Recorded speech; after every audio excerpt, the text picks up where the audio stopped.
You're tired of working day in and day out, trying to find new customers, chasing leads, doing whatever work comes your way, and never getting to earn what you're worth. You do it because you love the work, and you're passionate about serving older customers and their families. We get it. What you need is more of the right customers for your business, and more income for you and your family, so you can grow and help more people in your community. Well, you're in the right place, because this is Booming Your Bottom Line. Hi, this is Aaron Murphy, and you're listening to episode 80 of Booming Your Bottom Line. Today, we're bringing you another owner's chat with our special guest, Michael A. Thomas of the Design Collective Group, another national thought leader that BYBL brings to you for your own personal and small business growth in your business that serves boomers that you own. Michael is an award-winning designer and a seasoned businessman with a special interest in creating environments that are functional, practical, and uncomplicated. His firm was founded in 1996 in Jupiter, Florida, and he's currently based in Palm Springs, moving to Palm Desert, California.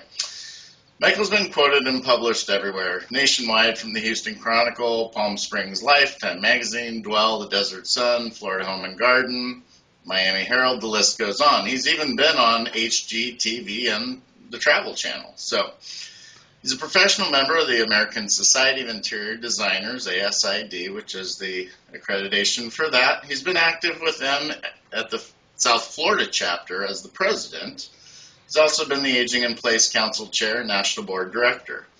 He was the president in 2010 and 2011, and in 2004, Michael was nominated for a Lifetime Award at ASID's College of Fellows. He co-authored a book called Residential Design for Aging in Place, the first book to address accessible design for homes. He is a certified aging in place specialist. He prides himself on creating safe and secure home and work environments, no matter your age or ability. Most currently, he is also the founder of and national president for DAASE, which is the Design Alliance for Accessible Sustainable Environments. And it's a small group that informs and educates and advocates for the design work and living spaces that sustain a quality of life, no matter your age or ability. And they're located at stayinplace.org. Michael, great to have you. We've known you for quite some time, and now we've got you live, and I'm excited about the conversation. Aaron and Mark, thanks for inviting me today. I'm excited to have a conversation about this topic that's really near and dear to my own heart. Well, we appreciate you taking the time to be with us. Like I had mentioned before, we're focused on giving our listeners some great information about the aging boomer market, having a business that serves that group of people. We want to hear specifically about you, your mission, your perspective, your insight as an industry leader. Now, as you know, we're here to help them, these business owners. We want to give them insight and background so they can be inspired and learn as we chat here today. So if you're ready, let's go ahead and dive right in. You got it. We just heard a very long and impressive list of about the work that you've done and the associations that you've made during your career, your accomplishments. So why don't you tell us about the work that you're doing now that you love or that keeps you fired up?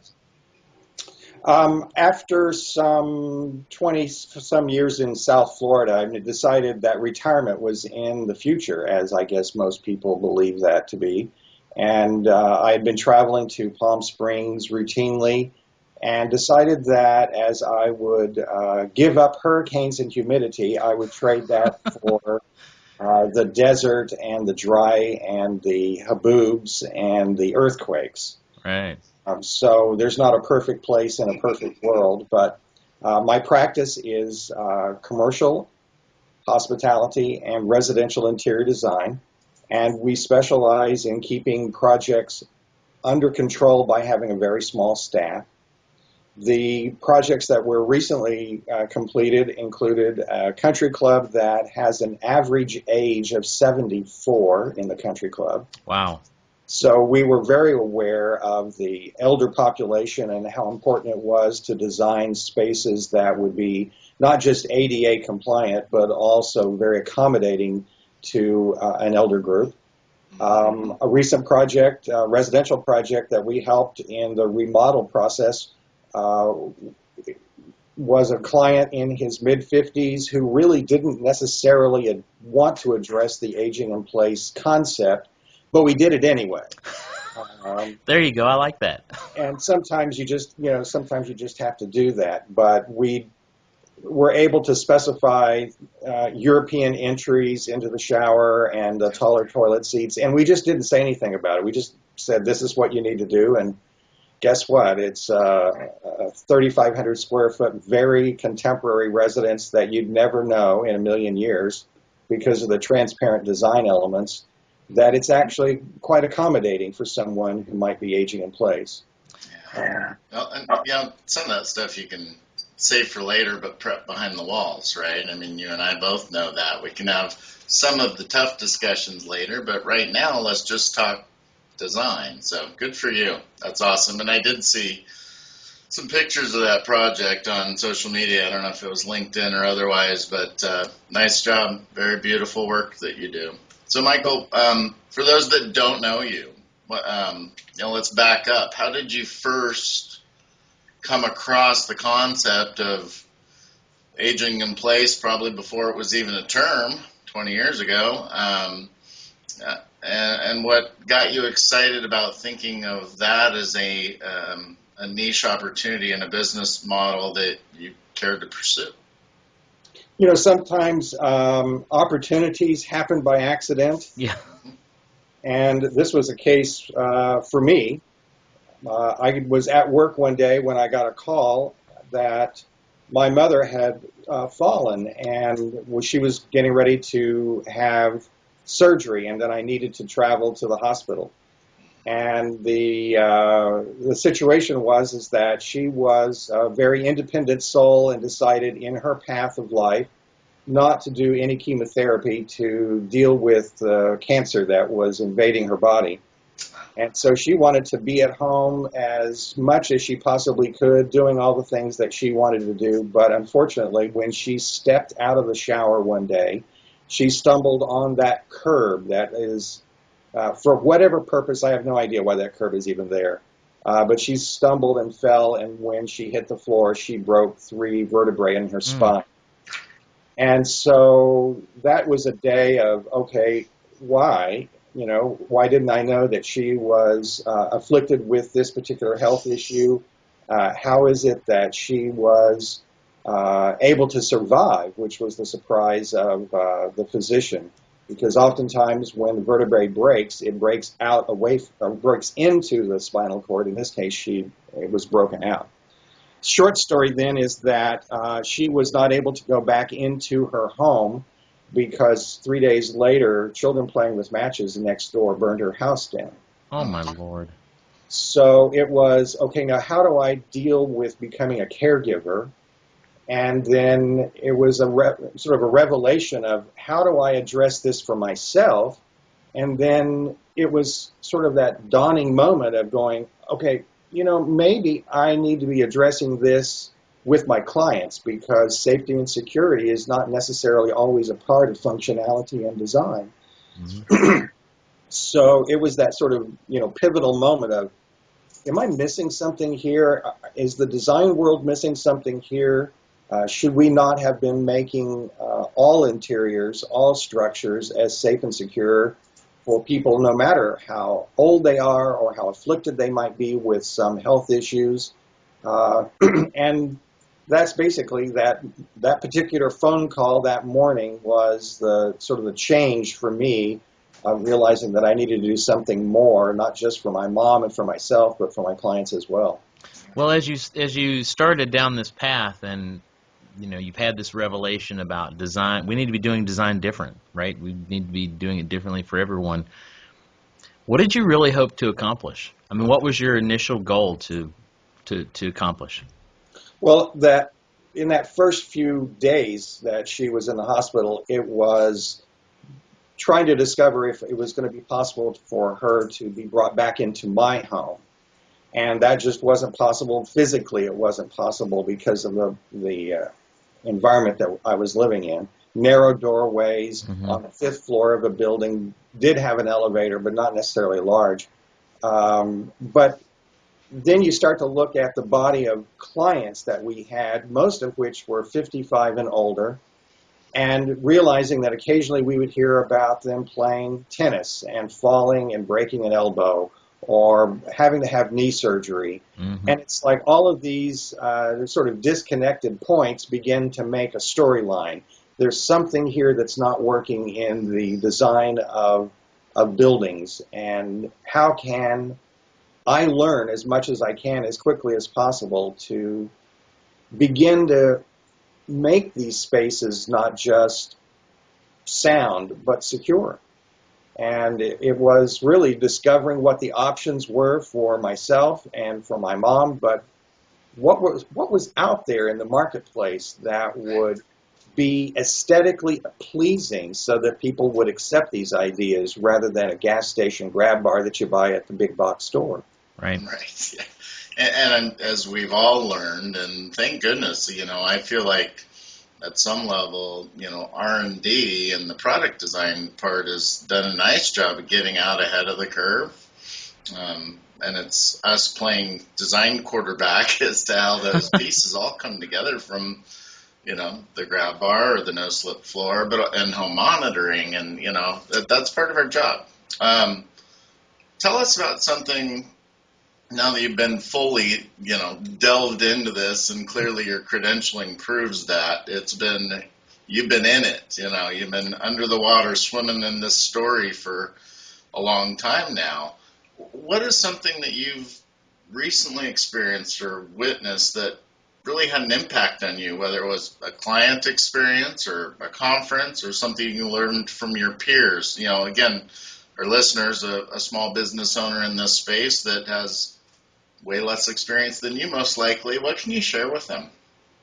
I'm always out there trying to find and discover what is cutting edge, or is there something that I've been missing. I'm trying to read as much on LinkedIn and Facebook to see if somebody's dropping a kernel of information. I try to read curated articles that Google sends me on aging in place.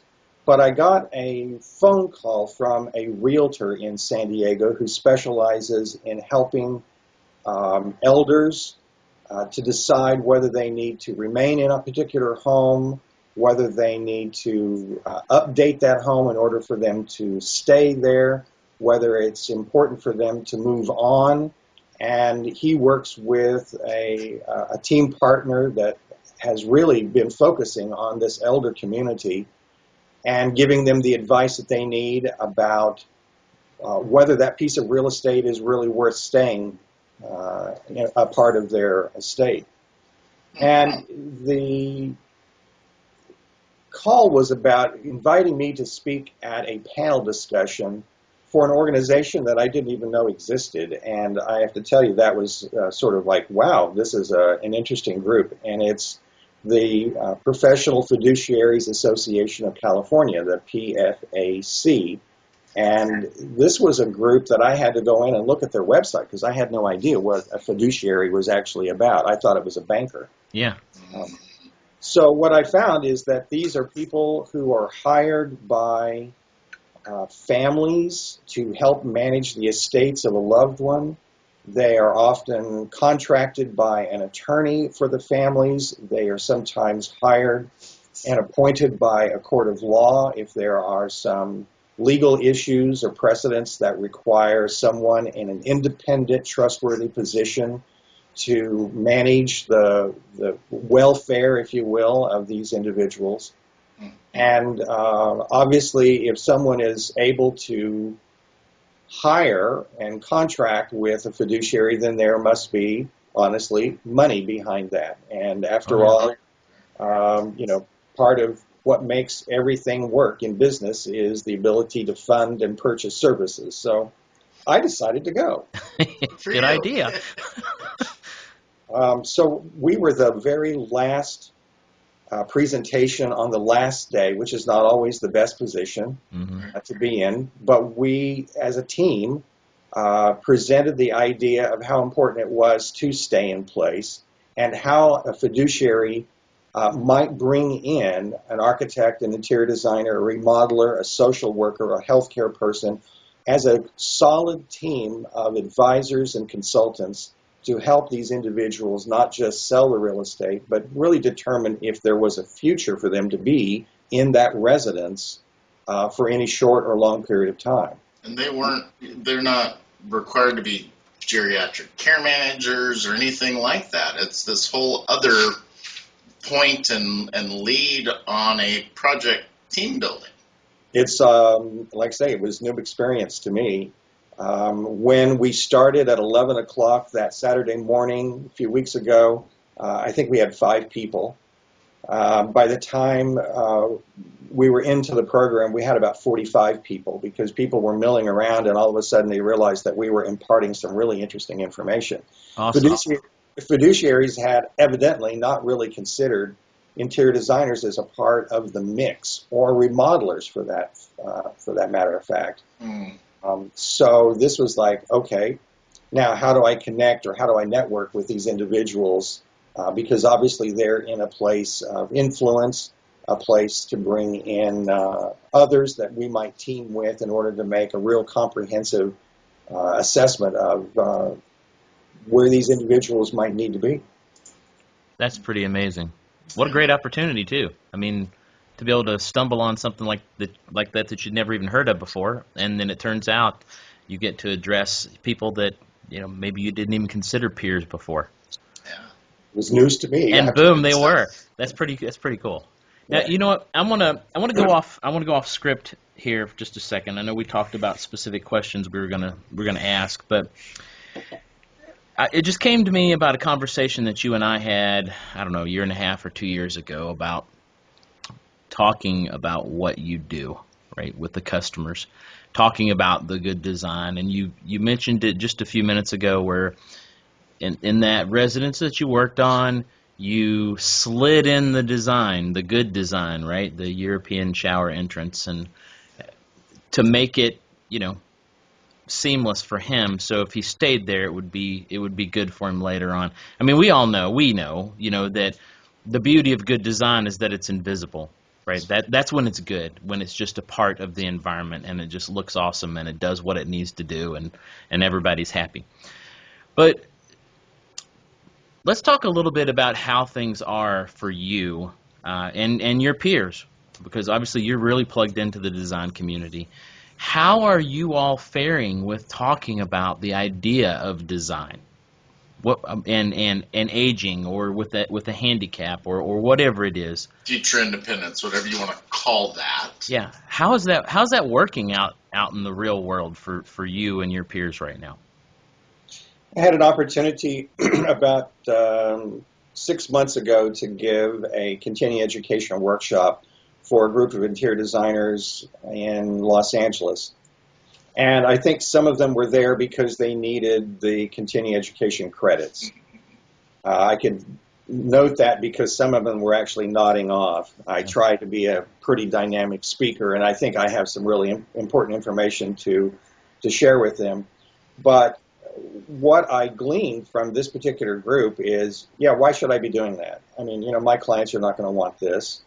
And I've certainly experienced a lot of pushback and resistance from clients, which is just not going to happen with me. I'm really persistent about making sure that we're designing something that is going to be safe and secure for their independency. But I really didn't expect that this group of professional interior designers in a big environment of Los Angeles would be so resistant to these ideas.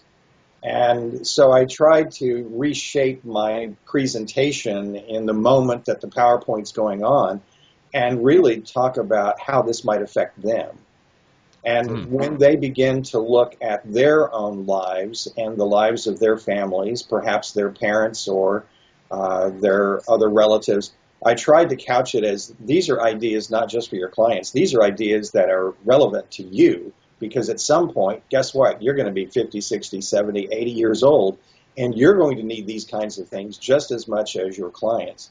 And I think that's when the message kind of went, oh, yeah, okay, well, maybe it's, okay, I get it. So then the conversation really started back and forth between the participants by giving examples of how they've had to care for a father who had dementia and a brother that had to be brought into the home because he was no longer able to take care of himself independently. And then we started talking about that this is broader than just age. This isn't about elders. This isn't about someone who's on Social Security or Medicare. This is about a son or daughter who plays sports and for whatever reason has an accident, breaks a limb, and now can't climb the stairs. So this is a broader story than that. And I think that's when they started to connect with what this idea of universal design and staying in place was really all about. And I still am sort of amazed that as designers, as architects, as remodelers, it's always about the clients. It's never really about them until you give them sort of case studies and histories about how a colleague, someone that they work with, has been affected by some unfortunate accident or some long-term illness. Right. Well, that's kind of how you guys learn, right? That's how you've collected all your knowledge over the years, is by studying the design, what other people have done, the ideas of what people have put in and have worked in different environments for different things. So it's no wonder to me that it appealed to them once you put it in that fashion for them.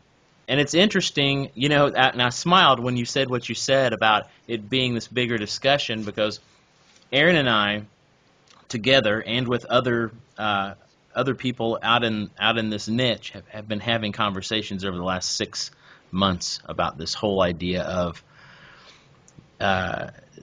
this is not just aging in place. This is not just one small group of people. I mean, it's a big group of people, but not just one group of people, because it doesn't matter how old you are or what your condition may or may not be. Good design is good design.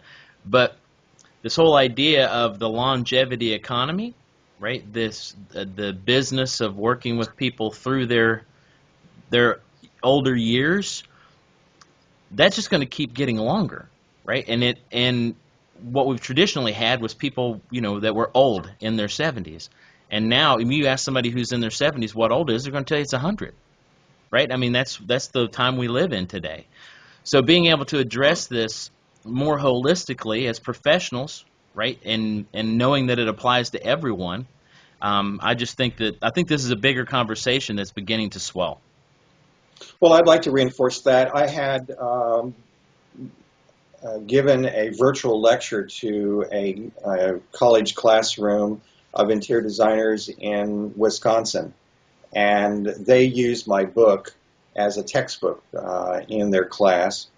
And so the opportunity to have the author actually, be there in the room virtually with them was really interesting, because there were lots of questions about, how do you express these concerns when you're working with an individual so that it doesn't seem quite so harsh, that you're talking about that they need a taller toilet seat and that they're going to need these thresholds that are level. And how do you start that conversation? And I said, I think the best position that any design professional can be in is that of a teacher.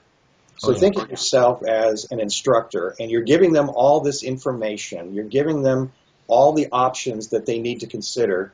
And your position then, once you become that source of information, is to travel with them to a point where they're able to make these decisions on their own and not force them to accept the fact that someone may be disabled at some point in a particular residence. And we talk about, Mark, I know you're smiling and nodding again, because at the end of the day, what you just described is what we teach about becoming a trusted advisor, okay?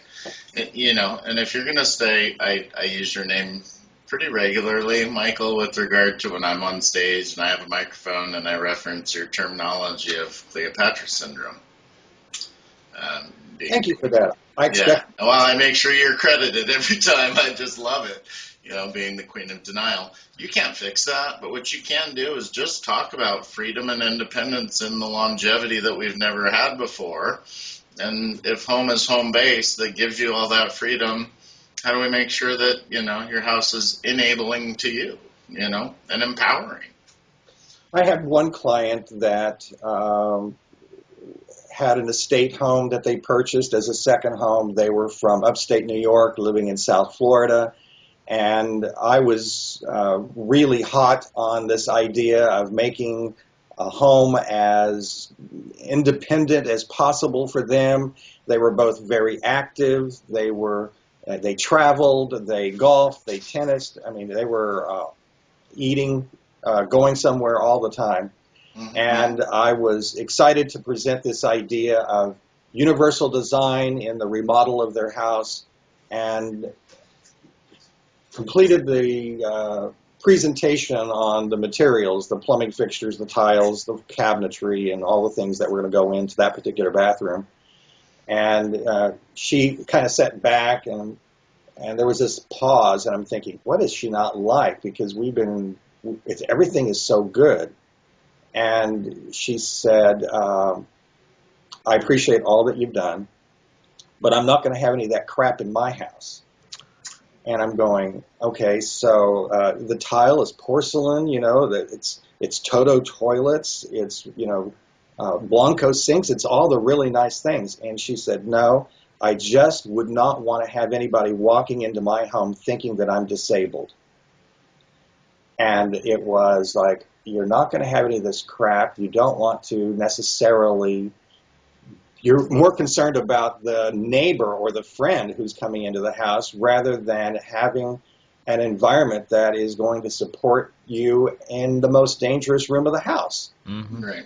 But they can talk about neighbors, and they don't mind a little gossip here and there. So that's where visitability came from, right? My mom, Carol Murphy, does not want to talk about her arthritis or her scoliosis, but by God, if I make it about Jane coming over to play bridge, or can her aunt come to her Christmas party, now we're having a discussion. So all of this is about languaging and framing and being careful that you did not propose in any way, shape, or form stuff that makes them think that they're old, or this has a hospital product in it, or you have to be careful. Well, I finally convinced her that this was not something that I was doing for her. I was actually doing it to increase the real estate values. There you go. All right. And she lived in a gated community on a golf course that, was upscale, to say the least. And I said, you want to make sure that your house has more benefits and more value than the neighbor next door, so that when you decide at some point 5 years or 10 years down that you decide, living in South Florida is no longer an important part of the life, then you'll be able to put that house on the market and perhaps sell it for a few dollars more than the next individual. Or get the offer the neighbor didn't get, right? And, in the next 4 buying cycles, that stuff matters more. The stuff we're doing in UD, matters more than it ever has, and maybe ever will until millennials get to 55 plus. So, well, I think one of those nice moments that occur in your life, in your profession, and Aaron, you probably have had those little moments when a client comes back and goes, "You were right. You were absolutely right." She was in a tennis match, fell, broke a hip.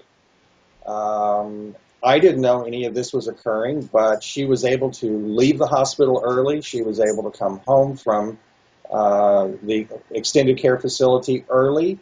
She was able to be at home early simply because we had a curbless shower in there. We had put the plywood behind the walls prior to putting the marble in. And she wrote me this little note, which I still have, that says, "Thank you, thank you, thank you for all that you did, and I'm sorry that I didn't want all that crap in my house."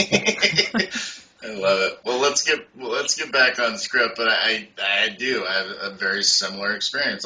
My mom got the 3D drawings that were beautiful from the Portland, Oregon cabinet shop, who, could do 3D because they're going to make it on profit margin on the cabinets and the fixtures they're selling.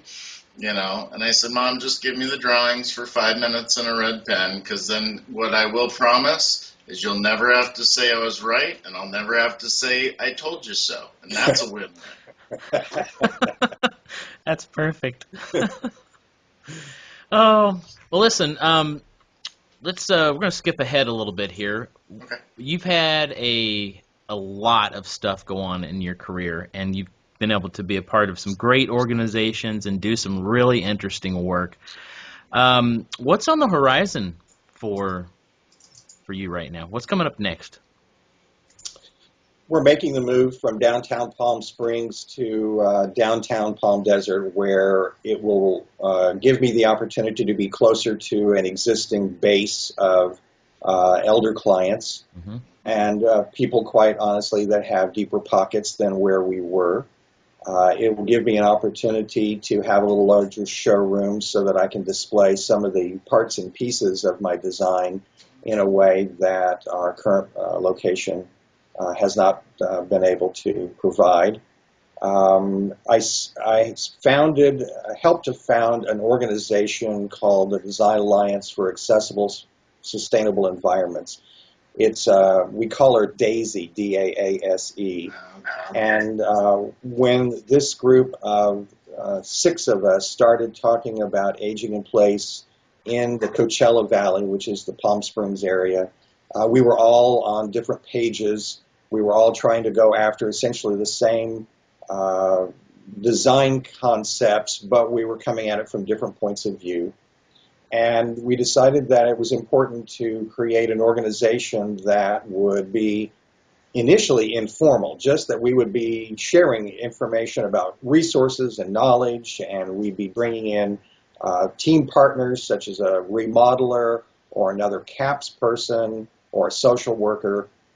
And that organization is still somewhat informal. We have about 30 members now stretched across the California area and all the way to South Florida, where we have a gerontologist who was recently appointed to the U.S. government's Access Board.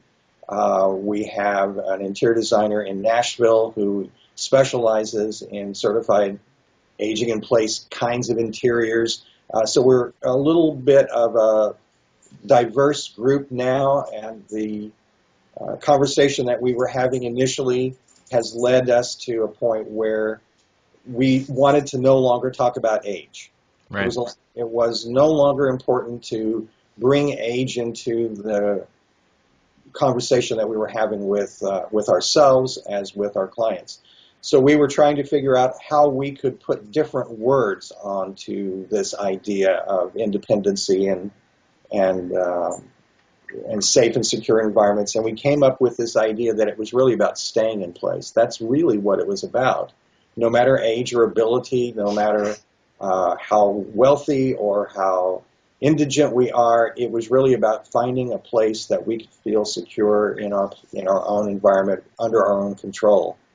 And so that idea of staying in place, or stayinplace.org, is created about 1.5 years ago, and I have a lot of hopes and desires to continue to grow that as I network out with other interior designers, creating an organization that is very personal. We get to know each other on a much more intimate level than just a business kind of relationship. So if we feel like we need to call somebody and talk with them about, some aspect of business, we have a great comfort level in which to do that.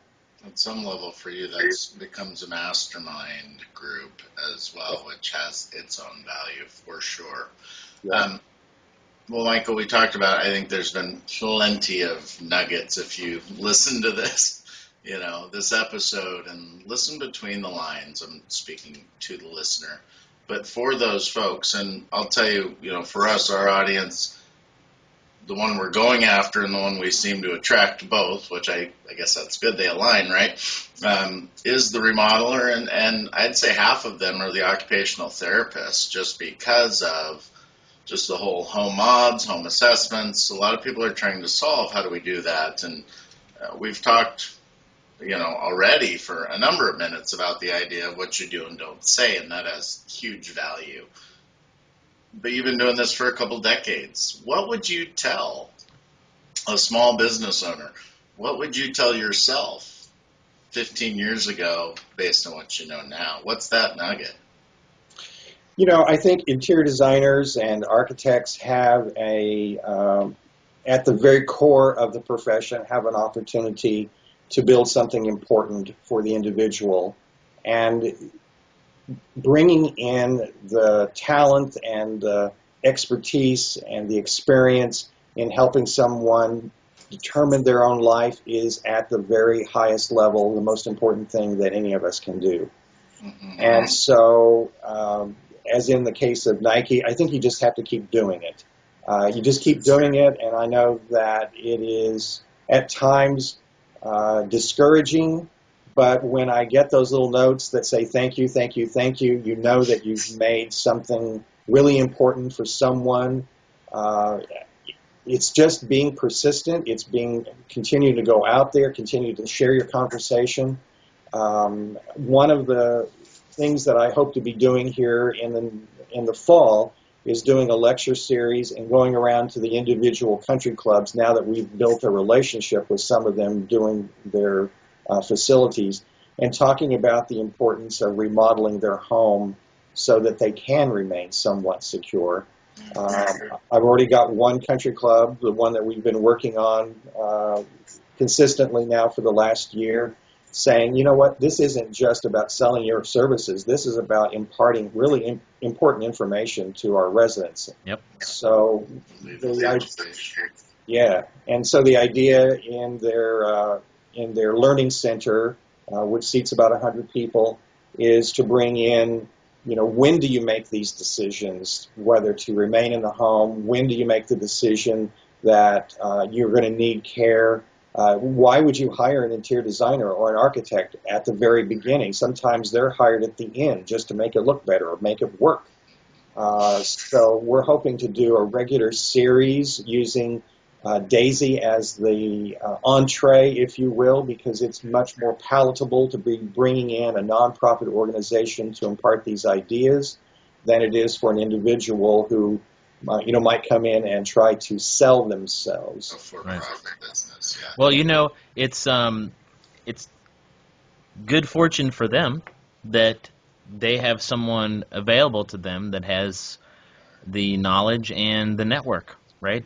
I mean, even we tell people all the time they need to get out in the community. They need to start educating, do that, lead with giving, right, and educate people to help them make good choices, good decisions, informed decisions about their lives.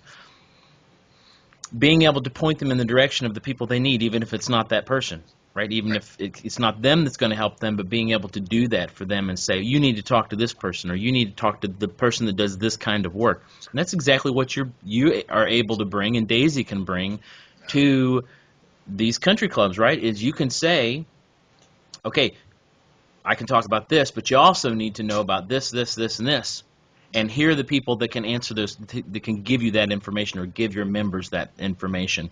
And we can quarterback that team for you, right. or just provide you a resource list. Or I'm actually going to give Mark credit. He, in the past couple episodes, has said something really brilliant, and you brought it up today as well, Michael. And it's the idea that you mentioned the people falling asleep and continuing it, right? Until you said, hey, this is about you too, right? And we talk a lot about, feel, felt, found on the client side, because then it's, I had this other experience, now you're storytelling, and it's not, I'm directing at you. But Mark did a really nice job of pointing out that, and you said this kind of as I'll use the term fiduciary responsibility to our clients, which it says that in my architectural licensing code of ethics. We also have a responsibility as designers to create what we will eventually inherit. And that's something Mark said really nicely here in our last couple of owners chats, is that what you build now, or what you tell your lawmakers we need, or how we incentivize this, you're going to inherit the result when you go through aging in place or staying at home, or whatever you want to call it. Mm-hmm. So the passion should be there, because what you build, you get. That's right. Well, I think with at the heart of DAASE, we were looking at these ideas of universal design, but we were also looking at sustainability, not just from recycle and repurpose, but sustaining the quality of life. And so in a larger 30,000-foot view, this idea of sustainability is about building communities that are also supportive of the independent lifestyle. So having homes and communities that are near medical facilities and places of worship so that somebody can walk to it, having good transportation, having community gardens, all of those help someone to remain in an area and hopefully in their own home that is always going to be not just supportive but enjoyable.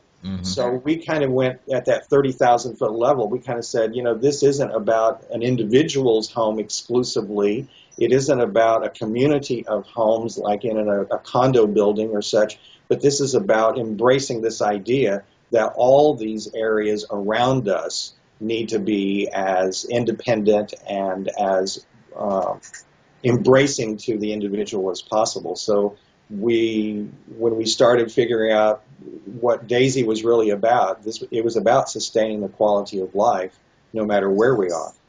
It's funny. I've had several conversations with people that were in design or in policy making or whatever over the last year, and I think one of the things that really hit home for me the most in some of these conversations was that this whole idea of design being, good design and design for all or universal design or whatever, it's not about, it being good for a person, just like you said, or even being good for that person to be included. When you get to the heart of it, right, it's really about not even having to have those conversations. It's not about whether this person can be included or should be included or whatever due to their ability or what have you. We shouldn't even need to talk about that. It just is good design. The end. Anyway, I get up on my soapbox here, but that was just something really hit home with me.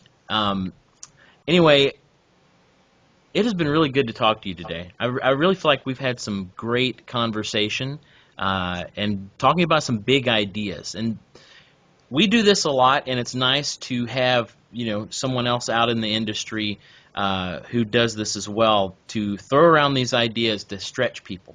Because so often a small business owner, you kind of get stuck.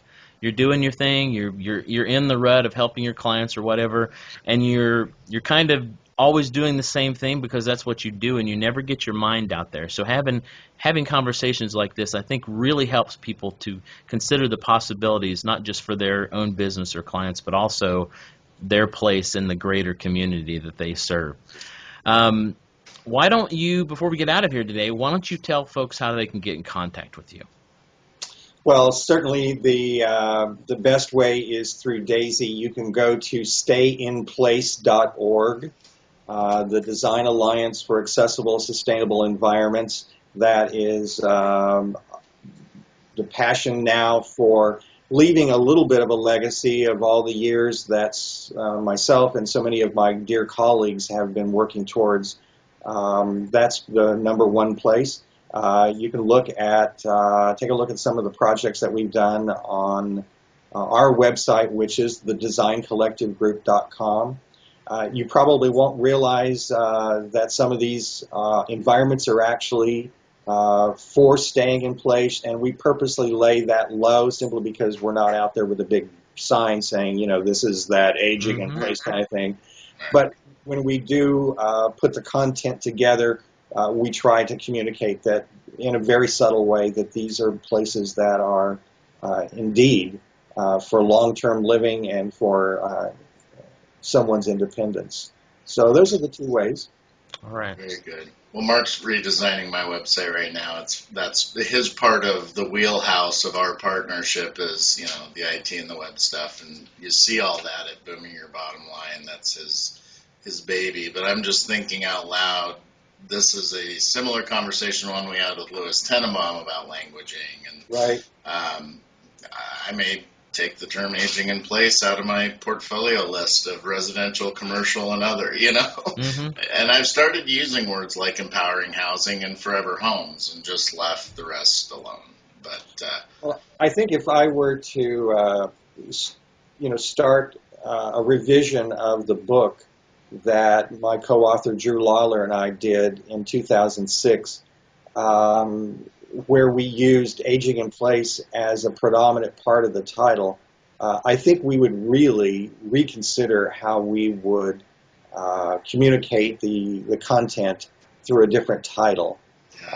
But at the time that John Wiley approached us, the editor said, we don't have any book that's like this. We know that this is coming. 76 million baby boomers, and I'm going, yeah, this is all the important stuff. How does a book publishing company know all about this, and they don't have a book yet?